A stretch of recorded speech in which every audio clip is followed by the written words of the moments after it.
할렐루야. 오직 예수님입니다.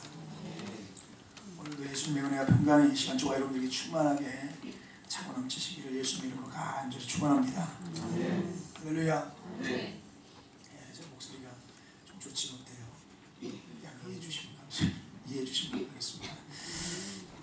얼마 전에요, 브라질에서 올림픽이 있었어요. 선수들은 그동안 갈고 닦은 기량들을 뽐내면서요, 선의의 경쟁을 했습니다. 그 속에서 그래도 이제 메달을 딴 선수들은 그동안의 수고가 한순간에 다 사라지고 기쁨이 넘치고 너무너무 좋아하고 행복했어요. 행복했습니다. 너무너무 행복해가지고 어떤 선수들은 기쁨의 눈물을 흘리는 그런 선수들도 있었어요. 그러나 메달을 따지 못한 선수들은요, 그냥 한순간에 좌절이 오고 앞이 캄캄해지고 그동안의 수고가 헛수고였구나, 또 그동안의 고생을 생각하며 아쉬움의 눈물을 흘리는 그런 선수들도 있었어요. 승리자와 패배자의 모습이요, 극명하게 다니는 그런 모습을 화면을 통해서 또 신문을 통해서 얘기해 보았습니다. 그런데 우리 예수님을 믿는 사람들에게도요, 마치 이렇게 승리자와 그렇지 못한 자가 나뉘어지듯이, 천국에 가는 사람과 천국에 못 들어가는 그런 사람으로 나뉘어지는 날이 있다는 거예요. 그 날이 어느 날이냐 하면 그 날이 바로 예수님께서 다시 오시는 날, 예수님이 재림하시는 날입니다. 아멘. 우리 예수님이 재림하시는 날, 우리 주님이 다시 오시는 날, 우리 주님을 맞이하고 천국에 가는 사람들은요, 이 세상에서 그동안 예수님을 믿느라고 고통당하고 고생한 거, 예수님 믿는 게 얼마나 힘들어요. 고통당하고 고생한 거, 그거 아마 다 잊어버릴 겁니다. 주님 만나는 그 기쁨, 주님과 함께 그 천국에서 이제 영원히 살 것을 생각할 때 그 기쁨은 아마도 그 날이 가야 할 거예요. 아무리 상상을 해도 그보다 더 좋을 수는 없을 것입니다.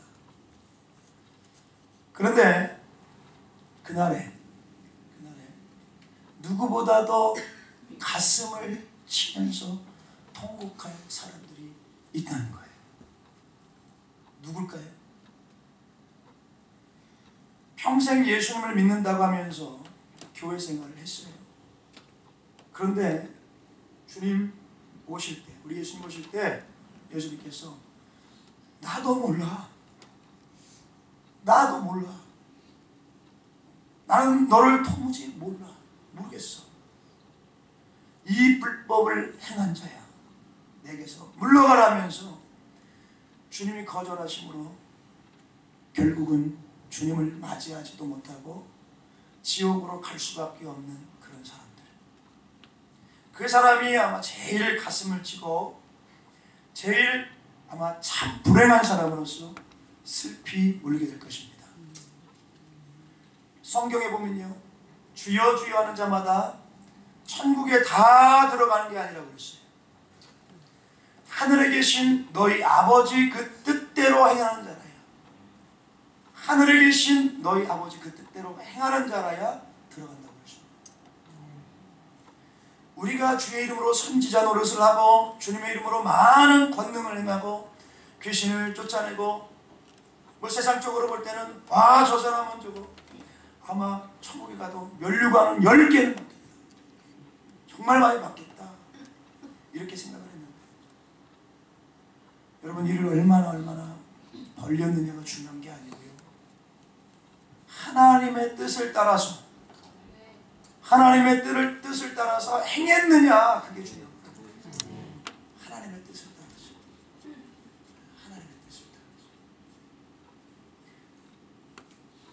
여러분 이것을 분명히 하셔야 되는 것입니다. 그렇기 때문에 이 불법을 행하는 자들아 내게서 물러가라. 나는 도무지 너희들을 알지 못한다. 이러면서 주님이 그들을 외면하신 것을 볼 수가 있어요. 이런 일이 실제로 일어날까요? 아니면 안 일어날까요? 실제로 일어날까요? 안 일어날까요? 실제로 일어날 것이기 때문에 우리 주님이 말씀하신 거예요. 그런 일이 없을 거라면 주님께서 무엇하러 이런 말씀을 하시겠어요? 그렇죠? 또 열처녀 비유를 보세요. 이 열처녀는요 다 교회 생활을 하는 사람들이었어요. 다 교회 생활을 하는 사람, 신앙생활을 하는 사람. 신랑 예수님이 오신다는 것도 아는 그런 사람들이었습니다. 그래가지고 자기 나름대로 뭐 등을 준비하고 신랑 맞이한다고 뭐 야단법석을 했어요. 신랑 오시니까 이제 신랑 맞이해야지. 야단법석. 근데 그 중에서 또 슬기로운 다섯처는요 등만 준비하지 않고 기름을 또 준비했습니다. 그렇지만 이 미련한 다섯처는요 빈 등만 들고 다니는 거예요. 야단법석. 빈 등만 들고 다니는 거예요. 빈 등만. 겉으로 보면 아주 훌륭한 크리스천 같아요. 그런데 기름이 없는 거라. 기름. 그래가지고 신랑 예수님이 오실 때 맞이하러 갔더니 기름이 없어가지고 그때서야 기름 준비한다고 하다가 보니까 이미 문은 닫혀지고 뒤늦게 가서 문을 두들길 때 뭐라고 그랬어요? 나는 너희를 도무지 알지 못한다. 나는 너희를 도무지 알지 못한다. 그들은 주님을 맞이하지 못했습니다. 우리들이 이거 알아야 되는 것입니다. 아멘. 여러분 교회 안 나오는 사람은요 아예 끝난 사람이니까. 교회 안 나오는 사람들은 아예 끝난 사람들이니까 뭐 이런 사람들은 말할 필요 없고요. 상관없어요. 근데 무엇보다 평생 교회 생활을 했는데 주님을 맞이하지 못하고 천국에 못 들어간다고 하면 세상에 이보다 더 큰 불행이 어디 있겠어요? 불행한 사람이 어디 있겠습니까? 그렇죠? 우리 예수님이 재림하심으로 우리 예수님이 다시 오심으로 우리 성도들이 예수님을 만나는 그 순간은요 이 세상에서 그 어떤 때보다도 기쁜 날이기 때문에 어떤 때보다도 더 기쁜 날이기 때문에 성경에 보면 가장 기쁠 때를 어떻게 설명할 수가 없어서 어떻게 설명할 길이 없어가지고 그때를 이렇게 설명했어요. 뭐라고 설명했냐? 마치 신랑과 신부가 이렇게 만나서 살게 되는 혼인잔치. 혼인잔치. 그날로 비유를 했어요. 이걸. 우리가 평생 살아가는 동안에 사실 이렇게 혼인잔치하는 이날보다도 더 기쁜 날이 어디 있겠어요? 그렇죠? 근데 사실 주님 만나는 날은요 이보다 100배, 1000배, 10,000배보다도 더 기쁘고 행복한 날이지만 세상적으로 비유를 하다 보니까 제일 낫다 싶은 걸로 하나를 예로 든 것이 혼인잔치 날로 비유를 든 거예요. 가장 좋은 걸로 비유를 했는데 그 비유를 이게 이제 혼인잔치 날로 비유한 거예요. 그래서 요한계시록 19장 9절에 보면요 천사가 내게 말하기를 기록하라 어린 양이 혼인잔치에 청함을 받은 자들은 복이 있도다. 예수님께서 오시는 그날 우리 예수님을 만나는 그날 어린 양 예수님의 혼인잔치라고 그랬습니다. 이 혼인잔치 거기에 청함을 받은 자가 뭐가 있다고요? 복이 있다고 그랬어요. 그런데 오늘 본문에 보면 예수님께서 이런 비유의 말씀을 하셨습니다. 어떤 비유의 말씀이시냐? 어떤 임금이요 자기 아들을 위해 가지고 이제 혼인 잔치를 베풀고 사람들을 청했습니다. 사람들을 초청했다 이거예요. 와주십사. 그런데 임금이 청한 그 사람 중에 하나도 응하지 않는 거예요. 하나도 응하지 않아요. 다 이래서 못 오고 저래서 못 오고 이러고 저러고 이러고 저러고 그냥 못 간다고 하면서 그들이 핑계를 댔습니다. 그래가지고 하나도 응하지 않는 거예요. 그렇게 할 때 얼마나 이 임금님이 섭섭하시겠어요. 그런데 더 무한 것은요, 어떤 사람들은 이 임금님 보낸 종을 잡아가지고요 모욕을 하고 죽이기까지 했다. 모욕하고 막 죽이기까지 했다. 오늘 본문 6절에 보니까 그래가지고 임금이 노해서 군대를 보내가지고 그 살인한 자들을 진멸을 하고 그 동네를 불살랐다고 그렇게 말씀을 하고 있습니다. 그래서 원래 청했던 그 사람들은 안 오니까 그럼 어떻게 해요? 그래서 잔치는 뭐 이제 이렇게 준비가 됐는데 종들을 보내가지고 내거리길에 이제 가게 해가지고 사람들을 이제 만나는 대로 혼인잔치에 그냥 데리고 오게 하는데 악한 자나 선한 자나 그 사람의 어떤 신분이나 과거를 묻지 아니하고 그냥 막 닥치는 대로 그냥 다 청하는 거예요. 그렇게 막 다 청할 때 응해주기만 하면 다 오게 했다는 거예요. 누구든지 그래 다 오게 해가지고 결국에는 그 혼인잔치 손님이 가득 차게 되었다. 가득 차게 되었다. 예수님께서 지금 여기에서 뭘 말씀하고 있을까요? 예수님께서 여기서 지금 무엇을 우리들에게 말씀하고 계신 것 같아요? 사실 저와 여러분 같은 그런 사람은 어찌 보면 천국에 갈 자격도 없는 그런 사람들이고요. 그 혼인잔치에 초청받을 자격도 없는 그런 사람들입니다. 그러나 우리 주님이 이 세상에 전해주신 복음의 말씀은 구원의 문을 활짝 열어주셔서 아멘. 네. 누구든지 응하기만 하면 되는 거예요. 네. 아멘. 네. 그게 중요한 거예요. 그게 응하기만 하면. 요한복음 3장 16절에도 보면 뭐라고 말씀하시냐. 하나님이 세상을 이처럼 사랑하사 아들을 독생자를 보내주셨으니 누구든지 저를 믿으면 여기서 누구든지 어떤 사람이든지 이 대상 이게 중요한 거예요. 어떤 인간이라도 할렐루야. 네. 어떤 인간이라도 예수님의 옆에 있던 강도 같은 인간이라도 할렐루야. 네. 세리나 창녀 같은 인간이라도 누구든지입니다. 마태복음 9장 13절에도 보면 나는 의인을 부르러 온 것이 아니요 죄인을 부르러 왔노라. 아멘. 아멘. 이 말씀 좋지 않으시나요? 아멘. 좋지. 아멘. 얼마나 좋아요. 우리 주님은 잘난 사람 찾으러 오신 것이 아닙니다. 아멘. 우리 주님 잘난 사람, 훌륭한 사람 세상에서 그런 사람 찾으러 오신 게 아니에요. 죄 없다고 큰 소리 치는 사람 찾으러 오신 것이 아니에요. 누구를? 죄인들을. 이 죄인들을 찾아서 죄인들을 구원하시기 위해서 오셨다는 거예요. 여러분 감사하세요? 감사하십니까? 할렐루야. 이 말씀이 얼마나 감사한지 모르겠습니다. 그러므로 어떤 죄인이라도 사람이 뭐 어떻게 평가하든 상관없어요.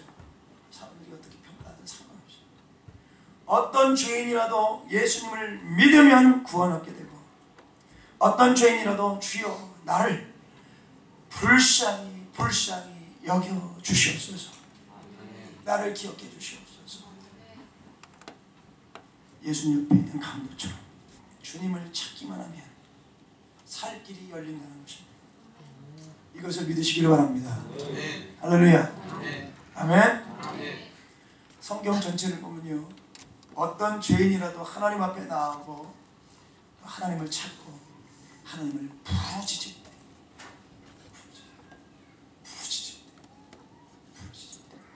나는 너를 모른다고 버림받는 그런 사람이 없어요. 아멘. 얼마나 좋으신 하나님이신지 몰라요. 요한복음 1장 10절로 12절에 보면요, 그가 세상에 계셨으며 세상은 그로 말미암아 지은 바 되었으되 세상이 그를 알지 못하였고 자기 땅에 오매 자기 백성이 영접하지 아니하였으나 영접하는 자 곧 그 이름을 믿는 자들에게는 하나님의 자녀가 되는 권세를 주셨으니. 아멘. 할렐루야.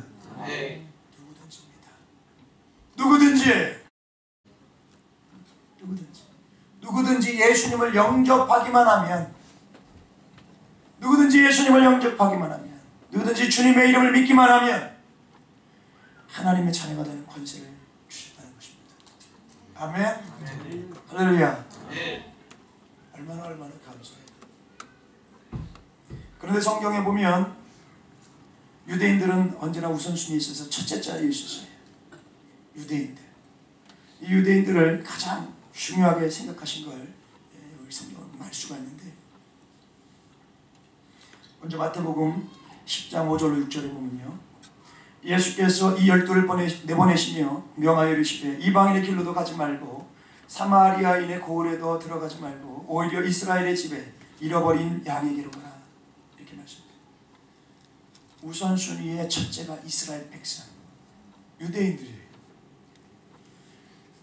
아멘. 예수님이 이렇게 말씀을 하셨어요. 또 사도행전 1장 8절에 보면요, 뭐라고 그러셨는지 말씀을 하면, 너희에게 성령 임하시면 권능을 받고 예루살렘과 온 유대와 사마리아와 땅끝까지 이르러 내 증인이 되어야 하리라. 첫째가 뭐예요? 예루살렘, 유대. 그러니까 우선순위에 있어서 언제나 이 유대인들을 하나님께서 굉장히 소중하게 생각하시고요, 그들에게 먼저 복음을 전하시고 그들을 구원하시고자 하신 것을 알 수가 있습니다. 로마서 2장 6절로 10절에 보면 하나님께서 각 사람에게 그 행한 대로 보응하시되 참고 선을 행하여 영광과 존귀에 썩지 아니함을 구하는 자에게는 영생으로 하시고 오직 당을 찌어 진리를 따르지 아니하고 불의를 따르는 자에게는 진노와 분노로 하시리라. 악을 행하는 각 사람의 영에는 환난과 곤고가 있으니 먼저는 유대인에게요, 그리고 헬라인에게며 선을 행하는 각 사람에게는 영광과 존귀와 평강이 있으리니 먼저는 유대인에게요, 그리고 헬라인에게라. 그러니까 진노하시는 일도 먼저 누구부터? 유대인부터. 상 주시는 일도 먼저 누구부터요? 유대인부터. 그러니까 성경을 보면 최우선적으로 항상 하나님께서 유대인들에게 먼저 이렇게 기회를 주시는 것을 볼 수가 있습니다. 그래서 오순절날 성령의 충만함을 받은 성도들이요, 먼저 유대인들에게 가서 복음을 전했습니다. 그런데 이들은 예수님을 믿지를 않았습니다. 복음을 전하는데 믿지를 않아요. 메시아로 받아들이지 않았습니다. 오히려 복음을 전하는 자들을 핍박하겠다고요. 심지어는 스테반 같은 그런 집사님, 스테반 같은 사람이 돌로 쳐가지고 막 죽이기까지 했어요. 돌로 쳐서 죽이기까지 했어요. 이렇게 유대인들이요, 강팍했어요. 안 받아들이는 거예요. 안 받아들여요. 복음을 안 받아요. 그런데 놀랍게도 이방인들 중에는요, 복음을 받아들이고 예수님을 영접하는 사람들이 많았다는 거예요. 그래서 처음에는 예루살렘에서 성령의 운동이 일어나면서 교회가 시작이 됐지만요, 점점 시간이 지나면서 약해지고 오히려 흩어졌던 성도들이 이방 나라에 그냥 복음을 전하는데 웬걸 이방인들이 복음을 막 잘 받아들이는 거예요. 복음을 막 받아들이는 거예요.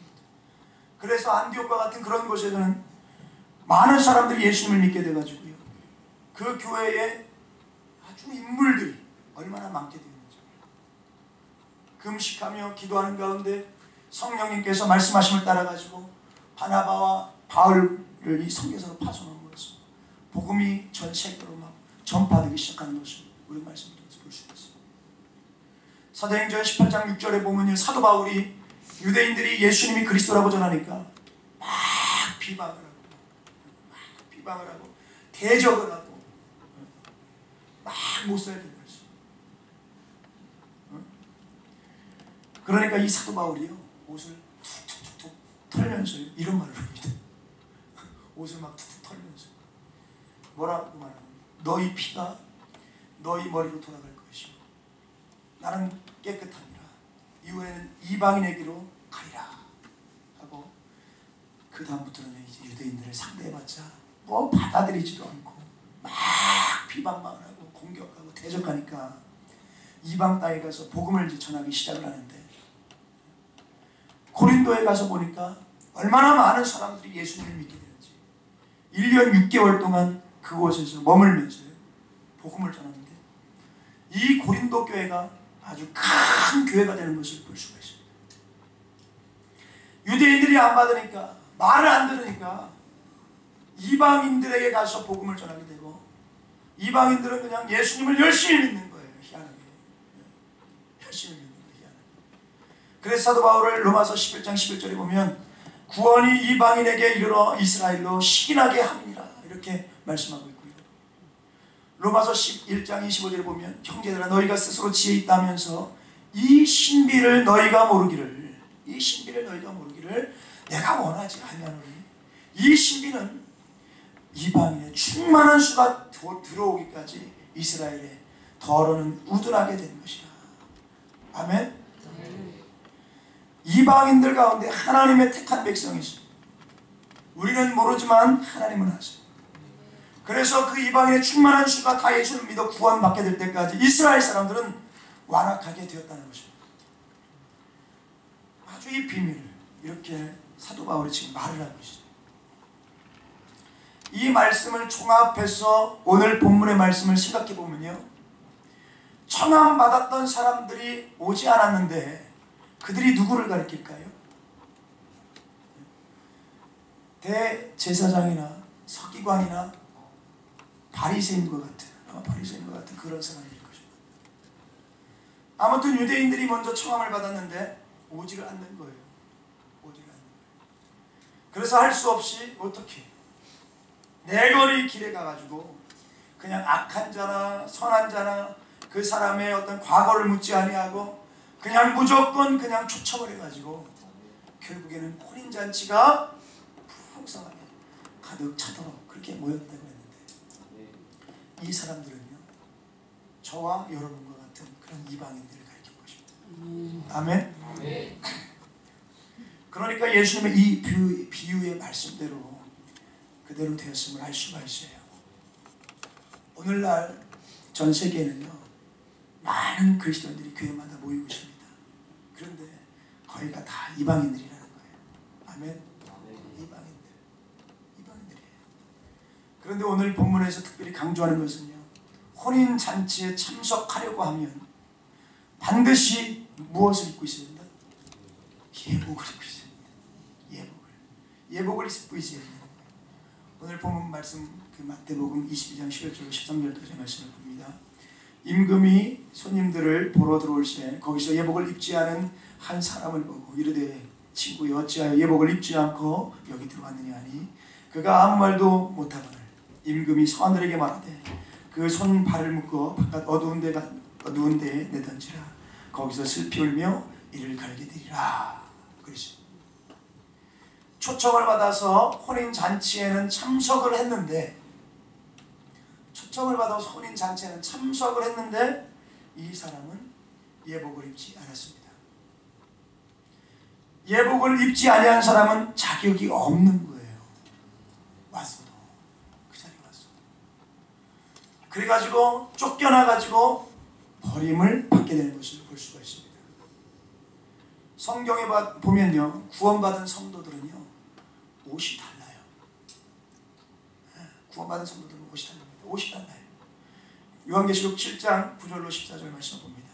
이 일 후에 내가 보니 각 나라와 족속과 백성과 방언에서 아무도 능히 셀 수 없는 큰 무리가 나와 흰 옷을 입고 또 손에 종려가지를 들고 보좌와 어린 양 앞에 서서 큰 소리로 외쳐 이르되 구원하시니 보좌에 앉으신 우리 하나님과 어린 양에게 있도다 하니, 모든 천사가 보좌와 청로들과 네 생물과 주위에 서 있다가 보좌 앞에 엎드려 얼굴을 대고 하나님께 경배하여 이르되 아멘. 찬송과 영광과 지혜와 감사와 존귀와 권능과 힘이 우리 하나님께 세세토록 있을지어다. 아멘 하더라. 장로 중 하나가 응답하여 나에게 이르되 이 흰옷 입은 자들이 누구며 또 어디서 왔느냐.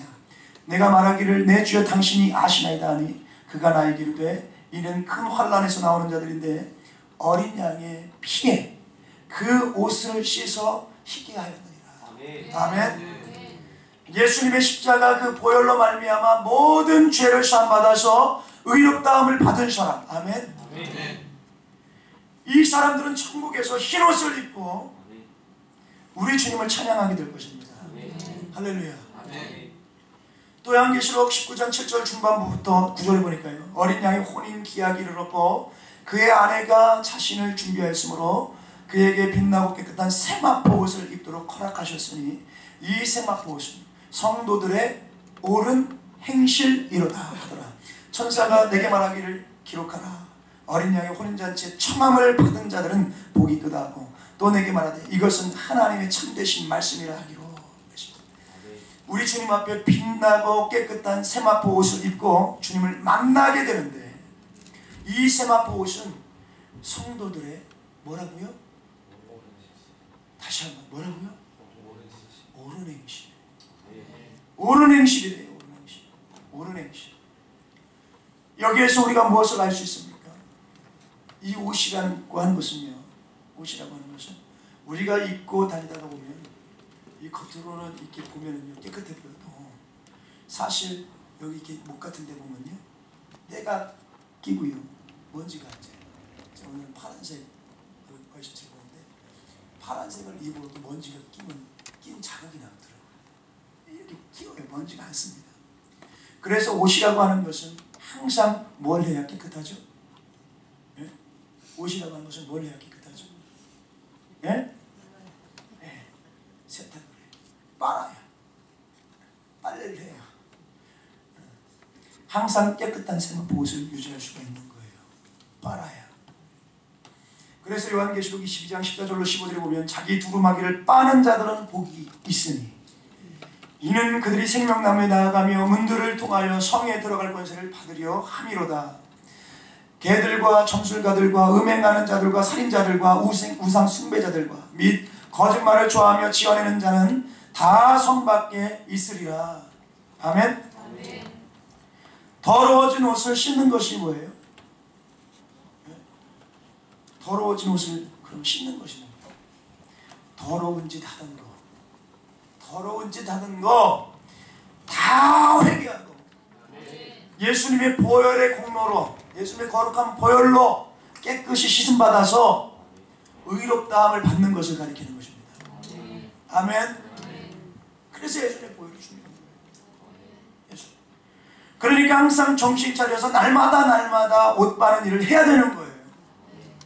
내가 오늘 하나님 앞에 바르게 못 산 게 뭔가 생각하면서 주님의 십자가를 막 생각하면서 주님 앞에 회개함으로 주님의 그 십자가 보혈로 깨끗함을 받고 의롭다함을 받는 이런 삶을 살아야 우리는 항상 깨끗한 희고 깨끗한 세마포 옷을 입고 항상 살아갈 수가 있는 것입니다. 아멘. 자, 그렇다면 예복을 입은 사람들은 어떤 사람들을 가리킬까요? 오늘 설교의 핵심이에요. 제일 중요한 것이 첫째로 하나님을 사랑하는 마음이 있어서 언제나 무엇을 하든지 간에 하나님을 아주 기쁘시게 해드리는 사람, 이런 사람들을 가리킵니다. 예배를 드려도 어떻게 하면 우리 하나님을 기쁘시게 해드릴까? 찬양을 해도 어떻게 하면 하나님을 정말 기쁘시게 해드리는 그런 찬양을 해볼까? 교회에서 무슨 충성하는 일을 해도 건성 하는 것이 아니라 어떻게 하면 우리 주님을 기쁘시게 해드릴까?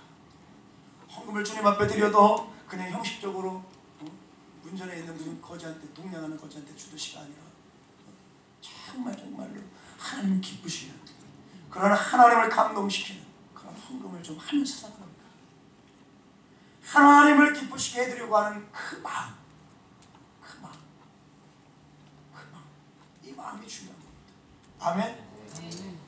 예복을 입고 잔치에 참석하는 사람하고요, 예복을 입지 않고 잔치에 참석하는 사람과의 차이가 여기에 있는 거예요. 여기에.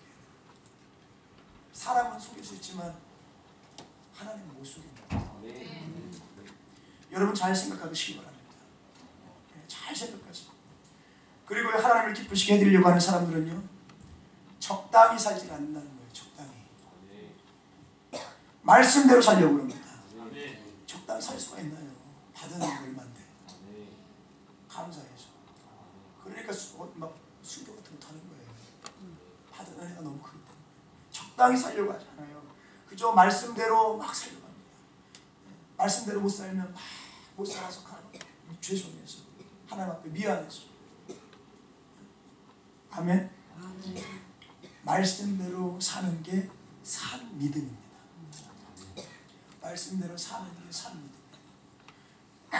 그러면 자기 좋을 대로 사는 것은 뭘까요? 죽은 믿음인가요?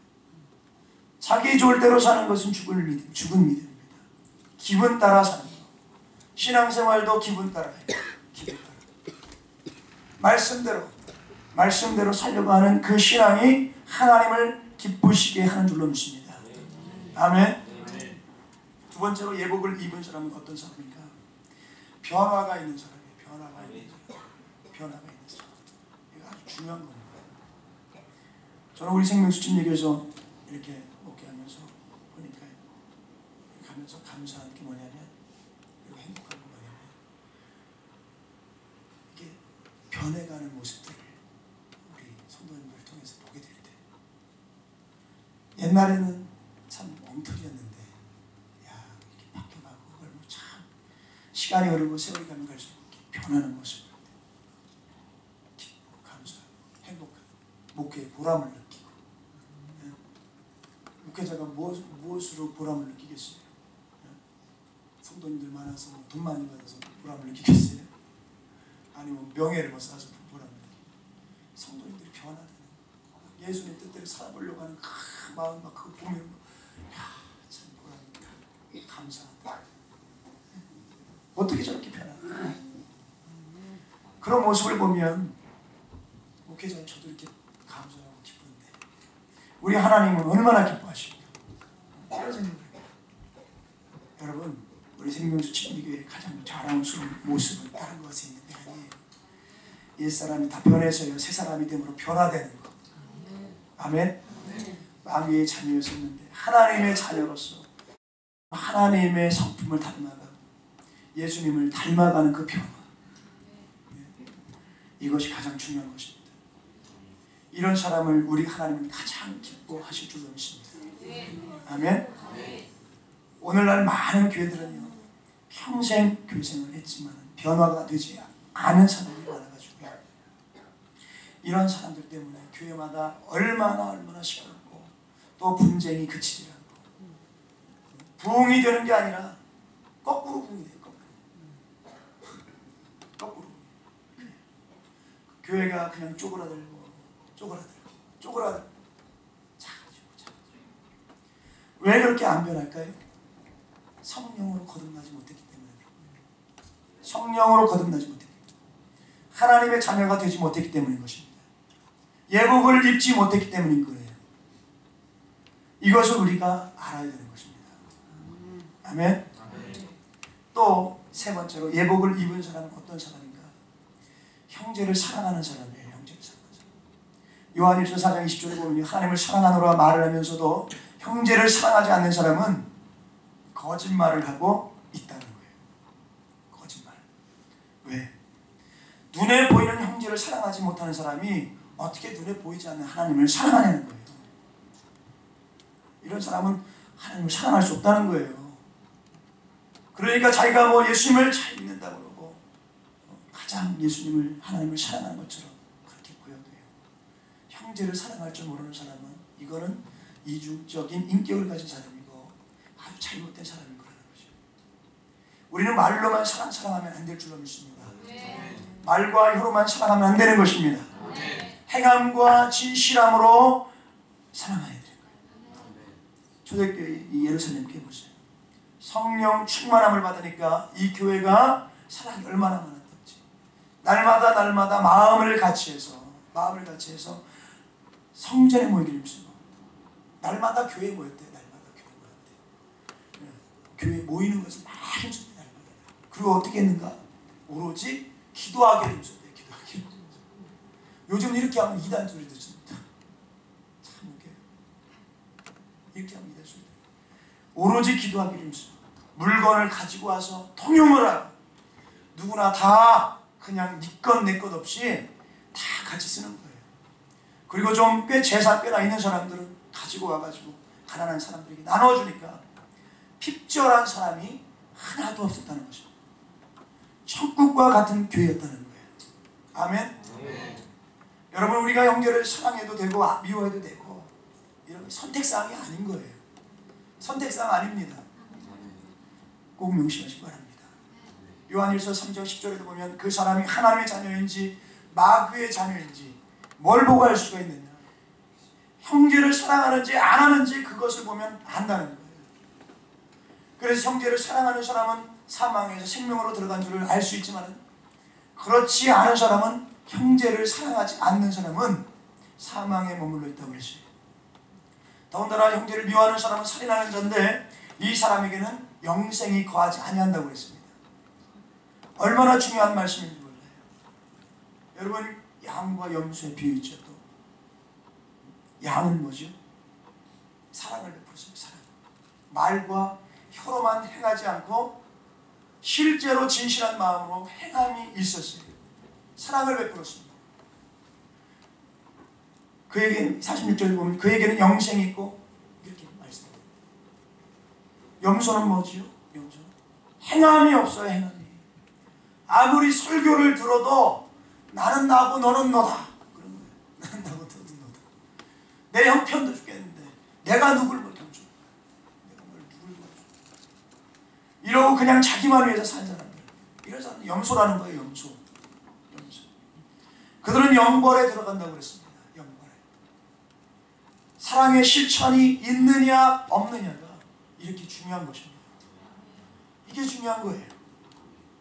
우리 예수님은 내가 너희를 사랑한 것처럼 너희들도 서로 사랑해라 그렇게 말씀하셨어요. 우리 주님이 우리를 어떻게 사랑하셨죠? 죄인 되었을 때, 원수 되었을 때 우리를 위해서 죽어주심으로, 우리를 향한 그 하나님의 사랑이 얼마나 큰지를 확증시켜 주셨어요. 아멘. 원수까지도 사랑하신 주님. 그래서 우리 예수님은요, 마태복음 5장 44절에 보면요, 원수를 사랑해라, 너희들을 박해하는 자들을 위해서 기도해라, 축복하고 저주하지 말라. 그렇게 우리를 괴롭히는 사람을 축복하면서 잘 되도록 기도해 주래요. 이거 대단한 사랑 아닙니까? 어마어마한 사랑이죠. 그렇게 한즉 하나님의 자녀가 되는 이유가 있습니다. 그 사람이 진짜 예수님을 믿고 변화되어서 하나님의 자녀가 되었다는 것을 뭘 보고 알 수 있는가? 옛날에는 안 그랬어요. 그냥 원수를 보면 보고 가려고 그러고 몇 배로 막 혼내주려고 하더라고요. 저 같은 사람입니다. 되로 받으면 그냥 말로 줘요. 직성이 풀리는 줄. 그랬던 사람이 막 다 용서하려고, 용서해주려고 몸부림치는 거예요. 용서하려고. 그리고 그들을 사랑하려고, 그들을 위해서 축복 기도를 해주려고. 쉬운 일 아니에요. 이것이 그 사람이 진짜 예수님을 믿는 사람이고 하나님의 자녀라는 걸 증거해 주는 거라는 거죠. 아멘. 그래서 골로새서 3장 13절로 14절에 보면 누가 누구에게 불만이 있거든 서로 용납하여 피차 용서하되 주께서 너희를 용서하신 것 같이 너희도 그리하고 이 모든 것 위에 사랑을 더하라. 이는 온전하게 맺는 띠니라. 아멘. 우리가 이런 말씀 잘 외웠으면 좋겠습니다. 외웠으면 좋겠어요. 항상 이 말씀을 붙잡고 살면 좋지 않을까 싶어요. 네? 이제 결론의 말씀을 드리면요, 오늘날 평생 교회 생활하고 있지만 예복을 입지 못하고 옛사람의 냄새나는 옷을 그대로 입고 있는 그런 사람들이 교회 안에도 너무나도 많습니다. 평신도는 뭐 말할 것도 없지만 직분자들 중에서 심지어는 기업자들, 그런 사람들이 너무 많다. 예수님은 이렇게 말씀하십니다. 오늘 본문 말씀 14절에 청함을 받은 자는 만돼 택함을 입은 자는 청하리라. 여러분, 이렇게 중요한 말씀은요, 가감해서 믿으면 안 돼요. 깎아서 제외하거나 더하거나 있는, 가감해서 믿으면 안 되는 것입니다. 여러분, 막상 예수님이 재림하실 때 몇 사람이나 주님을 맞이할 것 같으세요? 이 예수님 말씀을요, 가만히 보면 적다는 거예요. 적대요. 청함 받아가지고 교회마다 많은 사람들이 예수님을 믿는 것처럼 그렇지 않은 노릇을 하는데, 실제로 택함 받은 사람은 적다는 것입니다. 제 사견이 아니에요. 제 사견이 아니라 성경에 나와 있는 말씀 그대로예요. 적다는 거예요. 적다는 거. 사랑하는 여러분, 여러분들은 예복을 입고 계신가요? 지금 예복을 입고 계신가요? 우리 주님 오시는 그날은요, 바로 혼인잔치하는 날입니다. 예복을 입고 있는 사람만이 그 자리에 들어갈 수가 있는 거예요. 여러분, 오늘 설교 말씀을 꼭 마음에 새기시고요, 또 생각하시고 또 생각하시고 또 생각하시고, 내가 과연 예복을 입고 있는가? 내가 과연 정말 예복을 입고 있는가? 거룩한 신부로, 신부의 믿음을 가지고 그렇게 준비되어지고 있는 그런 삶을 살아가고 있는가? 스스로 생각하시면서요. 적어도 오늘 이 자리에 계신 여러분들, 이 설교를 듣는 분들은요, 한 번도 예외 없이, 한 번도 빠짐없이 모두가 다 이 어린 양의 혼인잔치에 들어가는 복을 꼭 받으실 수 있으시길 예수님의 이름으로 간절히 축원합니다. 아멘. 할렐루야. 할렐루야.